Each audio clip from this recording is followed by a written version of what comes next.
Je pense que ça représente 30% de nos ventes. On peut estimer quasiment à 60% le nombre d'affaires qui sont réalisées grâce à cette prime à l'environnement. Ces chiffres impressionnent, mais ils ne concernent que certains segments du marché. Il faut remiser un véhicule de plus de 7 ans et le remplacer par une voiture dite verte ou faiblement polluante, dont le prix est inférieur à 4 millions. Les primes offertes à la fois par le pays et les concessionnaires s'échelonnent selon les cas entre 150 et 450 000 francs. Nous avons bien sûr un effet d'aubaine pour les gens qui ont des vieilles voitures, donc peu importe la clientèle. Et ça correspond exactement à nos produits que nous proposons avec des petits véhicules, une gamme bien composée de petits véhicules. La Polynésie va s'y retrouver en touchant des taxes sur le surplus de véhicules importés. Les concessionnaires, eux, vont relancer une activité en berne ces derniers temps. Quant aux consommateurs, ce système les incite à des choix plus raisonnés.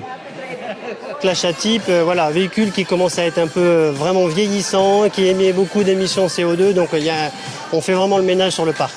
Et on achète plutôt un véhicule à 2 millions, 2,5 millions plutôt que plus cher. Tout à fait, on s'est aperçu que là, c'est vraiment du petit véhicule. On est dans l'achat vraiment purement pragmatique et non pas l'achat, on va dire, coup de cœur.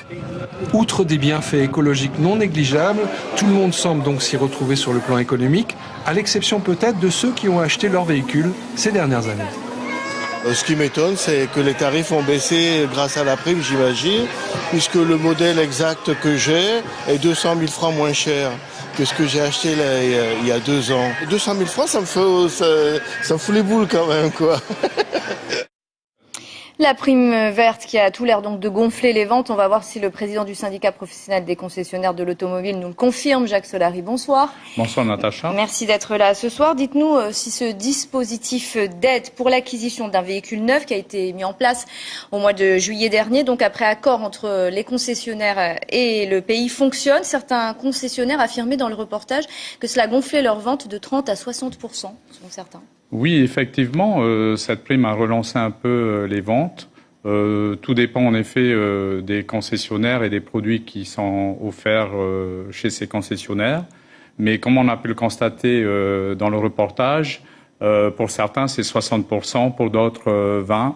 Ça a l'air d'être gagnant-gagnant pour tout le monde, le pays, les concessionnaires, le consommateur, tout le monde s'y retrouve finalement. Oui, effectivement, tout le monde se retrouve.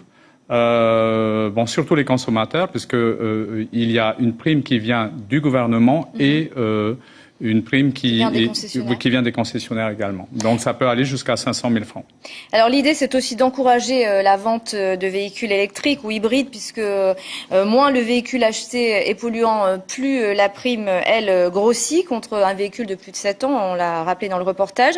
Même si pour la première fois l'an dernier, les ventes de SUV sont passées devant celles des 4x4, on a le sentiment qu'on a du mal à s'y mettre à ces voitures électriques en Polynésie. Oui, déjà l'offre n'était pas très importante l'année dernière. Il n'y a que depuis cette année où il y a une offre beaucoup plus importante en hybride et électrique. Et il faut aussi souligner l'exonération totale des taxes sur ces véhicules, ce qui permet aussi au marché d'être relancé.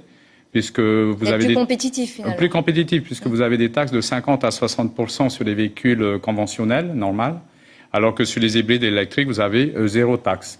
Donc ça permet effectivement de bien relancer ce type de véhicule. On va parler un peu des chiffres. Vous êtes aussi le propriétaire du groupe Solary qui regroupe pas moins de 10 marques, soit près de 40% des ventes en Polynésie. Est-ce que vous souffrez moins de la crise que vos concurrents, même si vos ventes ont été diminuées de 50% ces 7 dernières années ?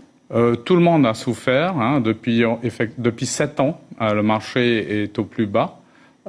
Il est certain qu'avec une certaine taille, vous souffrez moins que les autres. Donc, quand vous avez dépassé un certain seuil. Voilà, il y a une taille critique qui nous permet de faire des économies d'échelle.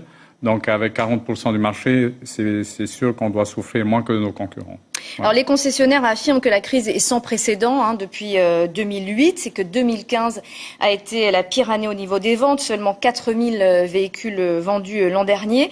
Vous montrez du doigt les taxes sur les voitures importées qui sont de 50 à 60% en Polynésie contre 20 à 30% en Nouvelle-Calédonie. Elles vont dans les caisses du pays. Le gouvernement a affirmé, lui, au moment de la négociation entre la prime à la casse et la prime verte, que vos marges étaient trop importantes. Qu'est-ce qu'il faut dire aux consommateurs? Est-ce qu'il est pris en sandwich finalement entre les marges des concessionnaires et les taxes du pays? Alors dans un prix de véhicule, je pense que les taxes pèsent pour beaucoup, et beaucoup plus que les marges. Les concessionnaires ont fait beaucoup d'efforts ces dernières années pour maintenir les ventes, donc avec quand même pas mal de concurrence. Donc les marges sont pas si importantes que ça. Est-ce qu'on peut espérer une baisse des taxes? Oui, alors il y a eu des discussions. Donc l'idéal, ce serait de se rapprocher de la Nouvelle-Calédonie, où les taxes sont entre 20 et 30%. Et on voit là-bas le marché, même s'il est en baisse cette année, pour la même population, est 3 fois plus important. Donc il faut se poser des questions et voir si en baissant un peu les taxes sur les véhicules, on ne relancerait pas le marché de l'automobile et l'économie en général. Jacques Solary, merci beaucoup d'avoir accepté notre invitation.